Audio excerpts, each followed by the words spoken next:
Whether you have a small or big podcast, you probably ask yourself, what is driving growth for other creators like myself? Well, this year, on its third edition, the Podcast Marketing Trends Report is looking into exactly that. What drove growth in 2025? Did shows that have big audiences grow as much as small audiences? What were the actual marketing tactics that worked? And where are the people that see the most growth investing in?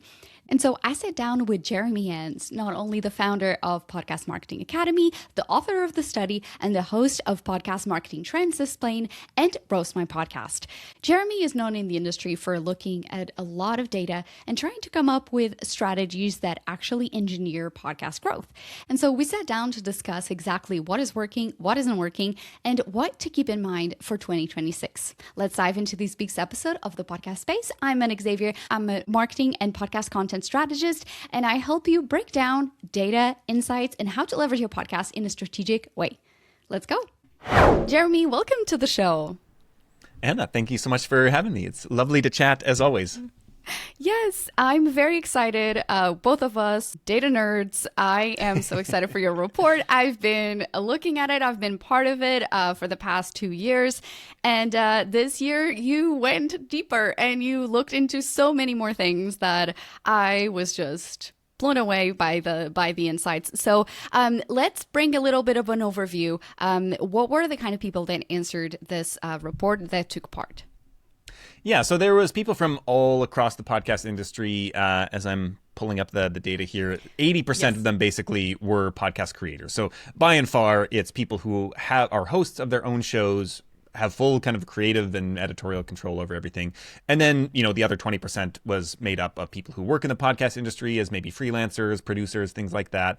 There were some agencies, production and marketing support agencies, some people who worked at networks, and then people who might have worked like in-house on a show in some kind of support staff. So that was kind of the overview of like people's role in the industry. And then the other kind of key point here around like what is the purpose of that people got into podcasting for. 44% of people were using their shows to support a existing business, so essentially podcasting as a marketing channel for their business, which I would say is probably a much greater proportion than is representative of all podcasts, but from my audience and a lot of the people that I know, they kind of skew more towards business oriented.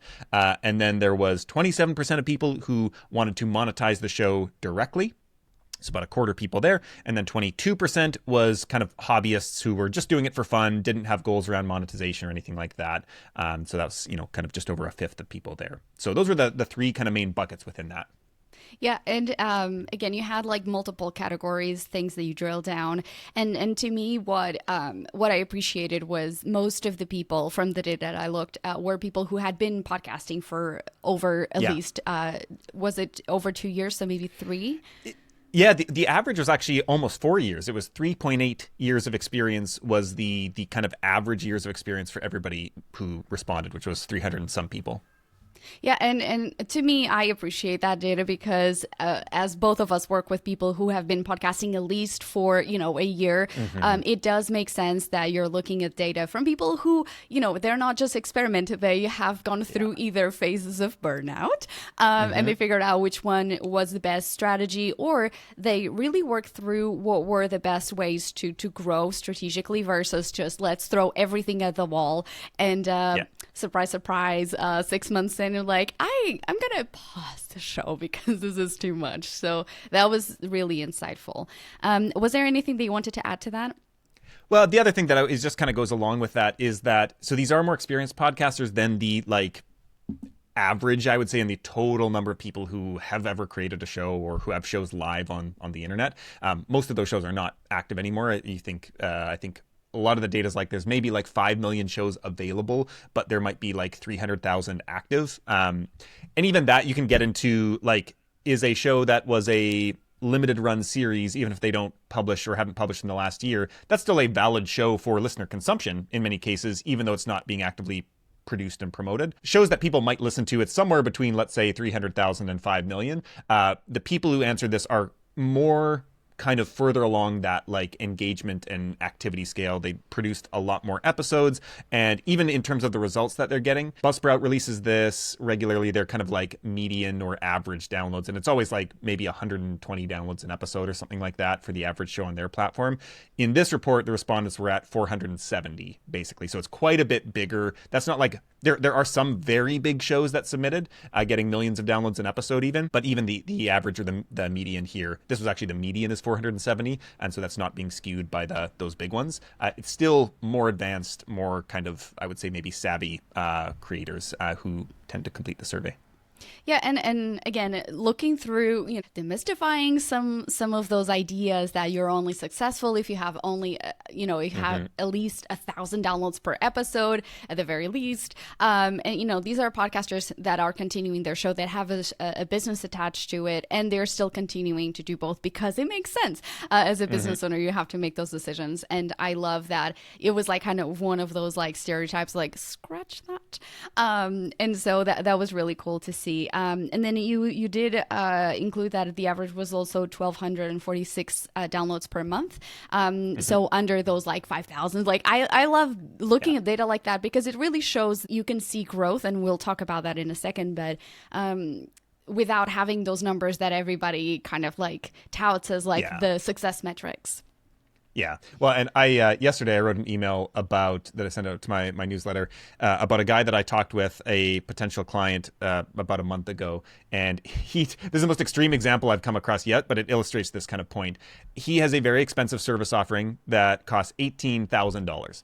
And he launched a show a few months ago, and I think he's done something like 26 episodes, and he gets like 27 downloads an episode. And he says, every week, I'm getting 1 to 2 people sign up for my $18,000 program. And I looked at his show and I was like, man, this is a pretty rough show right now. And it's just, he's in this very narrow field that there's not a lot of options on. It's in the kind of health and wellness and medical kind of area.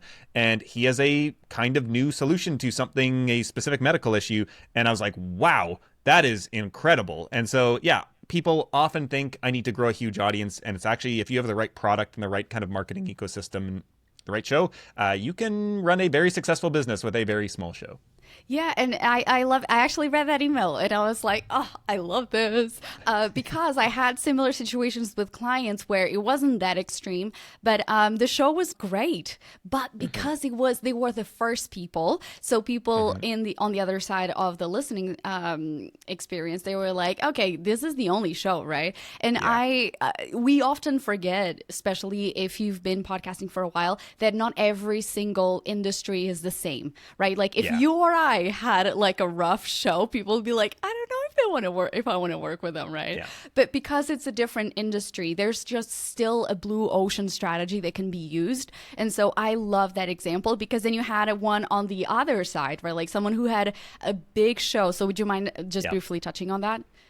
Yeah, so this is actually a somewhat common scenario. It's more common than the very, very extreme small, but people who have huge audiences, a lot of time it's on YouTube. And so I've had I have a couple clients right now who have big YouTube shows, big podcast shows for podcasting, but not nearly as the size of YouTube, but really are scraping by when it comes to their businesses. And so the one I mentioned, this was a woman who gets hundreds of thousands of plays per video on YouTube, of the video version of her podcast, at least 10,000 downloads an episode on the audio version. So it's like, this is a very successful show, but her business is kind of like, gets maybe like $5,000 a month kind of that she's bringing in, which is, better than a lot of shows do, but like she's doing all this to run her business, and like that's not a lot, that's revenue, like that is not profit, that's not after expenses. And so I would not be surprised if on the profit side she was breaking even or just really scraping by. And so I think people don't really want to believe that, but it is so much easier, I think, to build a profitable business with a small audience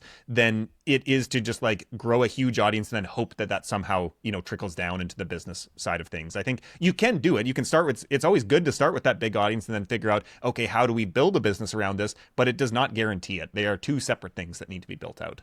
Yeah. It's all about the content strategy and determining your goals and what do you talk about and how is that listener experience going to be shaped so that you get your listeners to become customers in whatever capacity you want. So that is good to remind everybody. All right, so let's talk about growth since we're talking about this part. Let us know about some of the most interesting things about that growth element that you noticed that people self-reported. Yeah, so this is what's been interesting over the past few years. The first year I did the report, this was year 3 that we're talking about now. The first year, it was a sobering growth rate. And that was what kind of got me into the whole report in the first place. Was I was curious, like, what is a standard month over month or annual growth rate? And I think in year 1, it was something like 20% annual growth, I think was the number, something like that. And that's just basically shrunk year after year. And so I was like, ooh, 20%, that's not that much. And the month over month was, I don't know, it was tiny, like 3% maybe. I think it might have even been less than that. And those numbers have just gone down every year. To this year, it was actually like the typical show shrunk in terms of downloads from the previous year. And so on the one hand, it's like that's kind of depressing. There's actually a lot more to the story here. It also is reassuring to people who have experienced some kind of dip of like, oh, it's not just my show. It's actually, this is a big thing. But when you zoom in to, there's kind of 2 factors here. The first was that what we really saw in this report was that a lot of the big shows shrunk. And so it's like a lot of times these like older legacy shows that might have been around like 10 years, maybe even longer, certainly more than 5, had built up big audiences. And those shows have always been the most likely to shrink. And that's just because if you're already getting like, let's just say 100,000 downloads an episode or 500,000 downloads an episode, it gets actually harder to grow because you kind of have so much awareness of the show already. It's like, where are you getting in front of new people who are not listening anymore? There's other things you can do on the retention side of things to get existing listeners to listen more, but typically those shows are already very well produced. They're very successful. They have wide kind of recognition among the people who would listen to them. And it's much easier to grow a show that gets 500 downloads an episode and like quadruple that into 2,000 downloads an episode than to quadruple a show that already has 500,000 downloads. Like, you're just not going to get those numbers. Yeah. And so the big shows were always more likely to shrink, but this year it was like a lot more likely. And so what we're kind of like weirdly seeing was, depending on how you slice the data, it kind of appeared that the overall pool of shows was like shrinking in size, and was like, oh, podcast listeners are going down. But it was really like the small shows were actually growing quite healthily, and it was just like they were outweighed when you looked at the averages of like the big shows were shrinking quite a bit.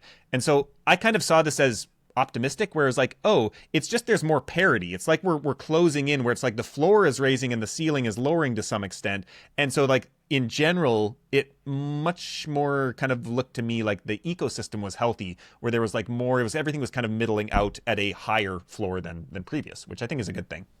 Yeah, and I think there's so many more things that play around. Like, we cannot like analyze this data in a vacuum, right? And I think that you referenced a few things, but again, more and more we're getting more accurate data from podcast players, right? Like, we're not just like, okay, download the whole catalog. What I did notice in a lot of my clients, for instance, was the shift from the consumption on audio only to the video side, to YouTube, even if your podcast was not like heavily produced for video, it still like appealed to some people because of the smart TVs. So tell us a little bit about that. Yeah, and so that's the other challenge with this data, is that this is measuring people's downloads from their podcast host. So this is RSS-driven downloads. And so the interesting thing, this is one of the things that surprised me most, is I asked the question, like, what is your show format, was one of the first questions. And if I was to guess going into this, I would have said probably like maybe a quarter to a third of people are producing video podcasts of some kind. And it was actually more people were producing audio and video shows. So that they had a video version and an audio version than audio only. And it was only by like 1%, or it was exactly 1%. So 49.8% of people produced video and audio, and 48.9% of people produced audio only. And then there was 1.3% of people who were video only, no audio whatsoever. And so the basically 50-50 split. And I was like, oh, wow, that is way more people, because like in my conversations that I tend to have with clients, it tends to be like, should I go? It's audio first people asking, should I go into video? And I think there's this whole other group of people who've come video first, who the audio might be an afterthought. They're like, I'm doing a video show. Oh, I guess I can also host that on a podcast feed and put that out there. And my co-host, Justin Jackson, who's the co-founder of Transistor.fm, he says they get a lot of customers who are YouTubers, first and foremost, who are like, oh, I never realized I could put these up, the audio version on a podcast. How do I do that? And so like, they don't really think of themselves as podcasters. This just happens to be this other distribution channel. And so there's these two groups. And so this ended up, if I had known or expected that many people were doing video versions of the shows, I would have also probably asked for some different type of video metrics. And so when we're talking about the growth rates and all these things, like that's all audio only. And so it's not counting that there are probably way more people listening. There's way more plays of episodes happening. And as consumers are shifting, you think like even in Spotify, if you upload the video version, those are now no longer showing up in your podcast hosting platform. So there's actually a lot of stuff kind of muddling this to some extent.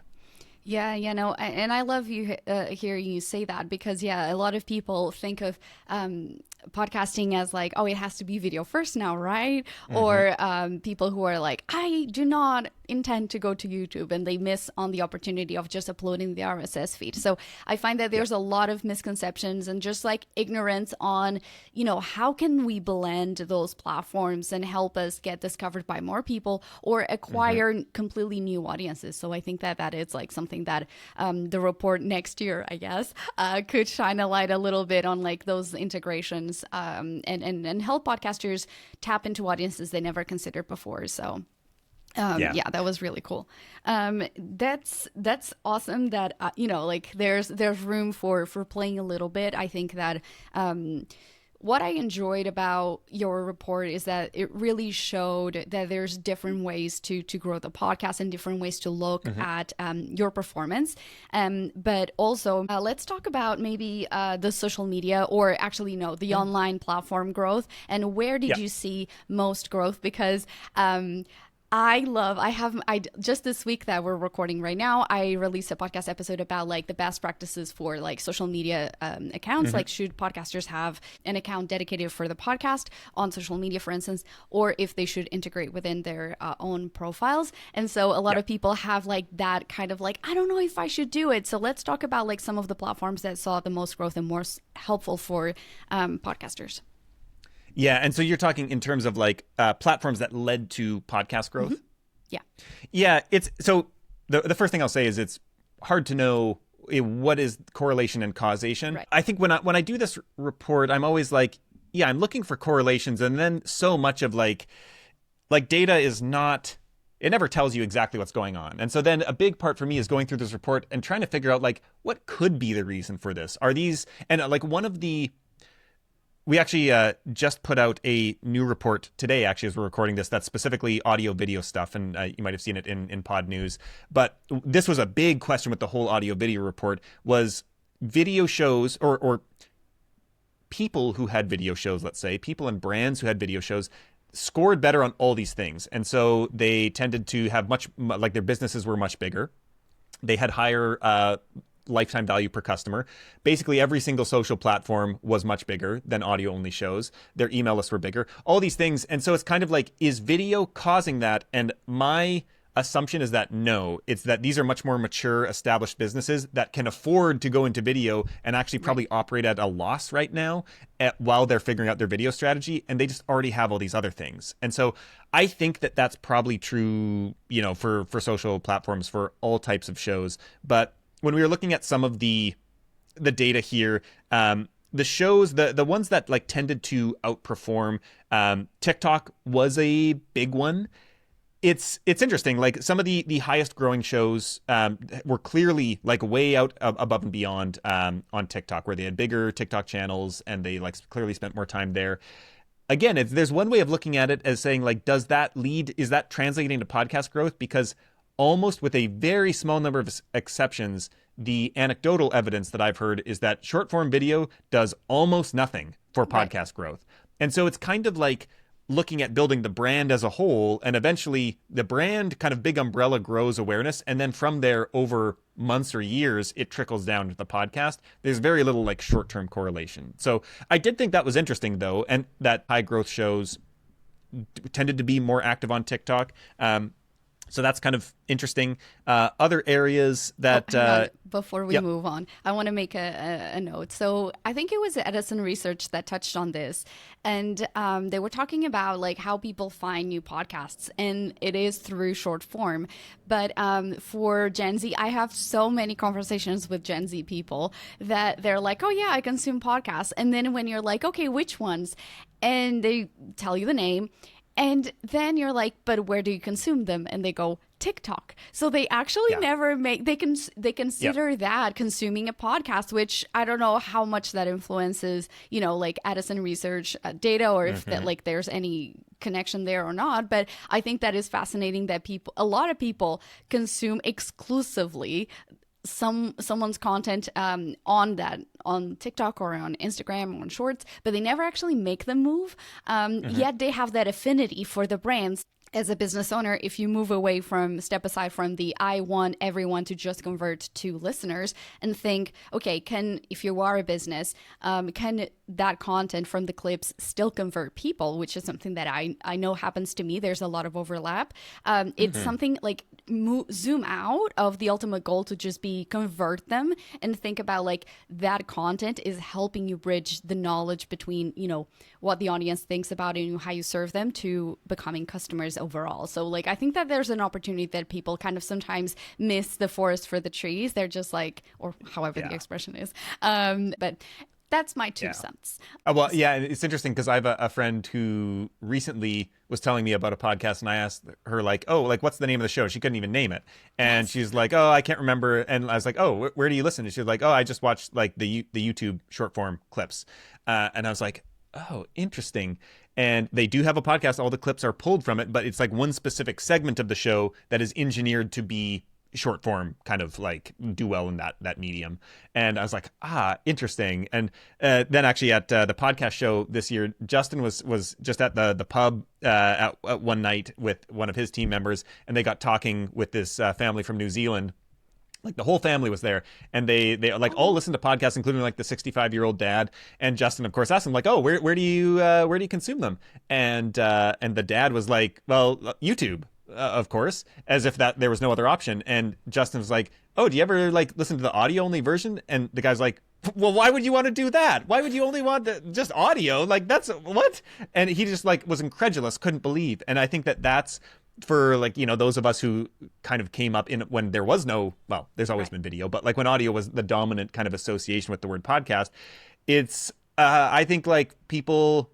I'm pretty ambivalent. I think about it. I'm like not wedded to the podcast industry. I'm like, I am a creator and business owner who goes where there's opportunity. And I think most of the people I work with, they're like, yeah, I mean, like, I want people to listen to my podcast. I also want people to watch my YouTube video. I want them to be on my email list. I want them to sign up for my stuff. Like, there's just people everywhere, and I'm just looking for ways to meet them where they're at. And I think that's a much healthier view to have, is like, your audience is everywhere. Not all of them are interested in going to any of these platforms. And so if you can find a way and you have the bandwidth to be able to show up in a meaningful way on probably not all platforms, but like 2 or 3 of them, like that's helpful. And it's not really worth arguing with people over like, well, I only do an audio podcast and you should just like adjust your behaviors to come listen to this here. And I'm going to be bitter about it if people only want the clips on YouTube or something like that. It's like, let's meet people where they're at.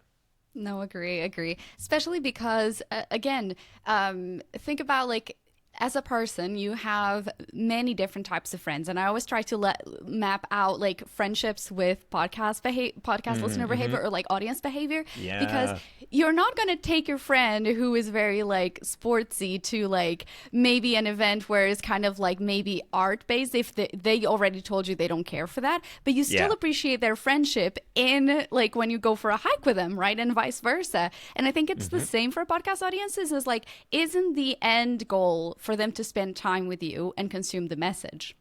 If that is, like, we really have to stop being so precious about it. That's my personal opinion. And to your point, like, to go where opportunity is. So I like that. And kind of like really diversify your reach, because like we know that like whenever Meta goes down, it's Instagram, it's WhatsApp, it's Facebook, is Messenger, it's all the other apps. And so if you are beholden to like only one strategy, you're gonna struggle. So all right, so let's go back to the other platforms besides TikTok that people saw some growth.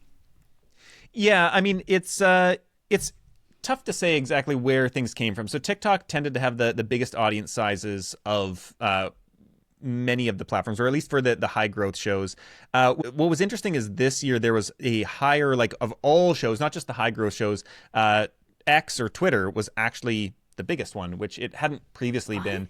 Which, yeah, it was very interesting to me, and because we actually met through Twitter years ago. Yeah.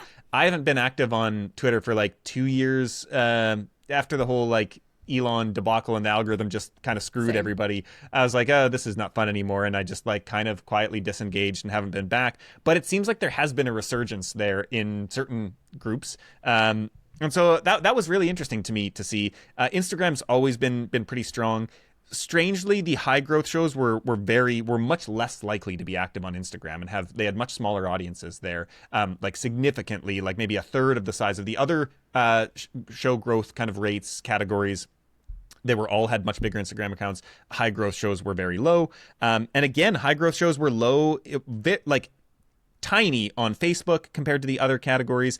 LinkedIn, they were the smallest, and even on X, they were the smallest. It was like, one of the funny things is that the high growth shows, it was only TikTok where they were like really out in the lead, and then really on every other social platform they had less lower number of followers than the other like lower growth shows. And so there's a couple ways you could read it. Again, it could be that high growth shows, it's easier to be high growth if you're a newer show and you don't have that many downloads to begin with, and so you're going to just be able to grow faster in terms of growth rate, in that regard. The other thing is, like, you could make an argument that maybe the high growth shows are really focused on making great podcasts and they're not wasting their time on all these other platforms, which is what I would like to believe. I don't know that I can actually, say that with any kind of confidence. But at the same time, I know many very big shows that have never been active on social media and don't need to be. And I think that, like, people don't believe it's possible. People just associate social media with awareness and exposure and like the way to get out in front of people. And it can be, but it is not good at converting podcast listeners in the short term. It is probably better for brand building, by and large. But if my goal was to grow a podcast, I would spend zero time on social media, and I would spend all my time on collaborations and pitching Apple and Spotify. Is like basically all I would do. I would guest, I would do collaborations, and every single month I'd be pitching the platforms to get feature requests. I appreciate what you're saying, because a lot of times what I hear from creators is, oh, I'm spending so much time on Instagram and I'm not seeing the conversion. And I can understand that. But also there's one element, if you are, like, I want to bring up some data from LinkedIn, which is only either 4 or 6%, I can never remember, of people who are on LinkedIn actually create. Everybody else is consuming. And so even though it doesn't lead to growth on your podcast as much as you would want, it does score high on the authority building, right? Because if you're one of the few people creating content, you're going to be right away be perceived as a authority figure within the industry that you're talking about. So I think that is why it's so important to think about, like, what is actually your goal and what are your goals even within different platforms, right? Like, my Instagram is where, like, I love design, I love being creative, so it's where, like, I play around and I build like a brand that is more like personable, and I build connections there. And then on LinkedIn is kind of like my least favorite child, where I'm like, okay, here we go, data and kind of like more thought leadership based stuff. And every now and again I test, but I think that has been like thinking through what is it that I want each platform to do for my brand, not just my podcast. And then, like, I look at YouTube as like my, discoverability channel. But there is a lot of overlap with my newsletter as well. I get a lot of traffic organically from Google, and that's something that we didn't necessarily talk about. So we dive into a little more into the newsletter, the email marketing strategy? What was the data specific to that? Yeah, let me pull up the section here on the platforms.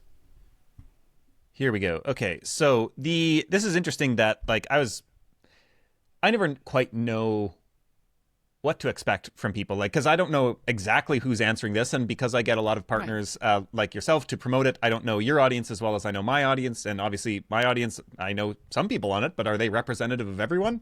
I don't know.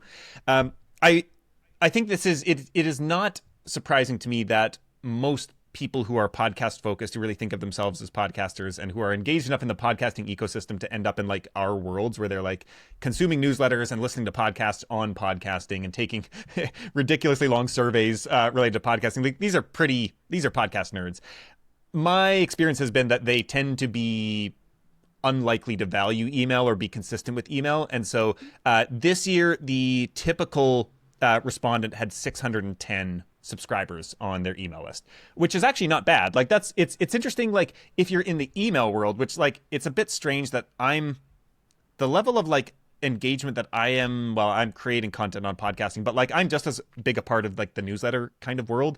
And so like to me, I'm like, this is like tiny list numbers when you're like really consuming lots of content on email marketing stuff. But this is up 50% from the previous year. And so there actually has been more growth. And again, this could be different people are taking the report. These are not the same people. But they could also just be there's more of an emphasis more broadly that people are focused on email list growth. I think that this has been something that people have been talking about in podcasting forever. Like, again, talking what you were saying about diversifying your platforms and kind of de-risking some of the platform risk of being kind of married to one platform where your whole audience is. And if they go away, they change their algorithm, you're kind of screwed. Email is one of the most stable platforms there. And so, yeah, 610 subscribers, not bad by any means. It's more than a lot of people who I work with start out with. It's less than, a lot of the more really successful businesses and shows that I know. But it's also, I think for a lot of people who are more in the either hobbyist or like the show is the product category, I do think like they kind of aren't clear on what good will a newsletter do for me? Like, why should I bother with it? I think there's lots of reasons. I think it's actually less important. I would still do it if I had a show that was the product, but it's less important than if you sell products and services where like you just need email just makes everything so much easier in terms of actually getting people to engage in sales conversations or going to your sales page or whatever. It's so hard to get people to do it from social media and podcasting, and even YouTube's a bit better, but email is like the gold standard there. And so I think if you have a show, you have an audience, and you're not getting conversions and you're ignoring email, that is where I would spend some serious time and attention. Yeah, no, I agree. I mean, I've been pushing that especially, and I'm gonna make maybe a potential prediction for next year. As we've seen this year, the push, and I've even paid attention to how are people in other platforms like looking at their own platform, because I find that AI, and especially Sora, that the ChatGPT whatever that now creates fake social media content or videos, should I say, it's really gonna erode trust in social media as a actual person to person platform. And I think that email, people are gonna be like moving back to email as like, okay, I'm signing up to this person, as like there's less effort, right? Like, I find it from the creator standpoint, and then you have to fight less that like, are you a real person? Are you, like AI? So I am going to predict that maybe for next year, we're going to see a lot of people saying like, I actually went all into the newsletter because now, oh my gosh, I have a fly around in the office. I'm going to make an assumption that, like people are going to be like, I am done with the flood of AI content. It's so hard to reach my people. And also from the standpoint of trust, I know that if I'm signing up to a newsletter, I know exactly who is the person behind it. But also just the exhaustion of the creator from not reaching enough people. So I do wonder if that's going to be kind of something that we see. Plus, there's so many different ways to create email is lower effort. You can create an RSS feed. I created a whole podcast episode, which I am going to link in the show notes, all about like 5 newsletter formats that I created to help creators reach their audience and grow their podcast downloads, but also bring that sales to the forefront of their strategy. So, Jeremy, did we not cover anything that you're like, Anna, we need to talk about this before we close the show? I think we covered the bulk of it. The one thing that I would just encourage people, if you go to the report and you scroll down all the way to the bottom, there's a section here that this is one of the new additions that you mentioned around kind of like strategy in their creative practice. This was something that I was always curious about, of like, what do people perceive to be the most important levers for growing their show? How how many like listener conversations have they had with listeners? And like a lot of these things that really successful shows do, I was like, does everybody do this? I know the answer is no, but do even the really successful shows, like, how does this compare? And so I thought that was really interesting. And the one there, I had this ranked choice question about like, which of these do you think matters most for growth? And so the options were, and this is in the order that people voted in them on. And so the most people said a unique and compelling show concept was the most important thing, which I was like, wow, that's amazing. Because I talk about this all the time and I feel like I've been beating the drum for years. And finally, maybe this is my audience having listened to me, who make up a disproportionate part of the survey. The second one was overall content quality. Third one was the host's presence and personality. The fourth one was existing demand or interest in the show topic. The fifth one was topic and guest appeal. And then the fifth one was show packaging. And so I was looking through these and I was like, what do I actually think about this? I'm excited. I'm glad that they think that most people think that having a unique and compelling show concept is the most important thing. Because I could argue that is, and I often do argue that is true.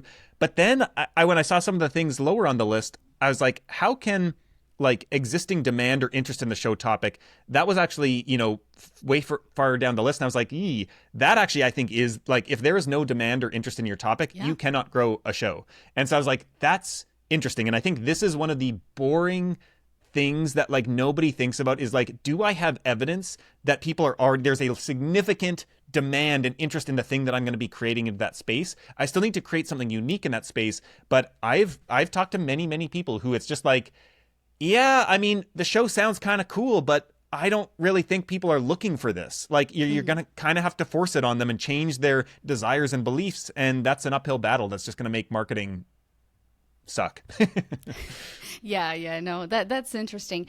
And I think that to me, having those questions like at the forefront of like your decision, because again, it's okay if you want to have a show and you're like, okay, this is my niche show, I don't need like huge growth, I'm okay with that. But like at the long term, at some point you're like, I kind of want to scale this, right? So it's something that most people need to think about. All right, and anything else that you would say, okay, if you're a podcaster, I want you to focus on this thing, okay, I'm not going to give you just the one thing because that's hard.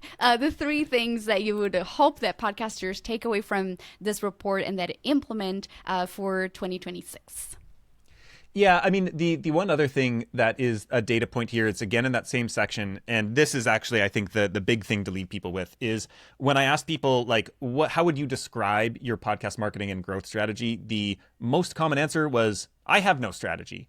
And I think that's the thing. And it's... Right. I think it makes sense because most people, I think, or a lot of people that I talk to, they don't actually know what moves the needle. And so if you don't actually know what could possibly work, it's like, how do you develop a strategy? But I think that that's something that, everybody, if you want to grow your show, it's like, well, I have to learn what are the things that impact growth? What are the things that I can then do, whether that's with the show structure in terms of the episode content to keep more people engaged, whether that's the show premise and concept, the packaging, or then how I'm going out and getting it in front of people. Like, I think we all need to be responsible for like having a hypothesis about like, okay, this is where I am, this is where I want to be, and I've done the research to think this is a good method to like at least test and then assess. And so that to me is the thing that, if you want to grow your show, if that's something you care about, like we have to come up with some kind of thesis or a hypothesis about how we're going to get from here to there. So that's what I'd leave people with. All right. And any other two besides having I'm just going with that one. I'm going with like, I think everything else like flows from that. And I think there's so many, like a big part of your strategy is like, what are you willing to do and not to do? And so that is going to impact like, do you want to be on video? If not, it's like, okay, well, YouTube's not going to be a part of the strategy. So where else am I going to go? And that, I think it's like starting out with like, what do I want from the show? What am I willing to do? And then how do I adjust my expectations based on what I'm willing to do? And so I think a lot of people could grow much bigger shows than they have now if they were more flexible on a lot of things about how they produce the show, how much, I mean, we don't all have flexibility in how much time we have to put to it, but there is a lot that people could do to, expand their results. And there's many things that I'm kind of just happy. I'm like, Yeah, I don't want to put in the effort, so I'm not going to expect that much from this. And I'm fine with this being, middling. And even though I know this could be a big thing if I dedicated 20 hours a week to it. No, I agree. Well, Jeremy, thank you so much for bringing us all of these data tidbits that are just, to me, is just like music to my heart. I think these are so important for podcasters to know what is going on, how can they improve their show. Also for people to dig into the report itself, the Podcast Marketing Trends report. The link will be in the show notes, and also at podcastmarketingacademy.com/ and then obviously the Podcast Marketing Trends report. I just realized it has a lot of dashes, so it will be on the website. So if people want to connect with you, where can they do it? Yeah, podcastmarketingacademy.com is the best place there. You can sign up to my newsletter, Scrappy Podcasting, where I send a daily kind of idea or insight around podcast marketing and growth. And you can find all the other good stuff there, multiple shows, many free courses, paid courses, lots of stuff there. Awesome. Thank you so much. And then for you listening in, everything we mentioned will be in the show notes and many more resources at thepodcastspace.com. I've been Anna Xavier, and as always, I invite you to keep creating perfect content that moves you forward. I'll see you in the next episode.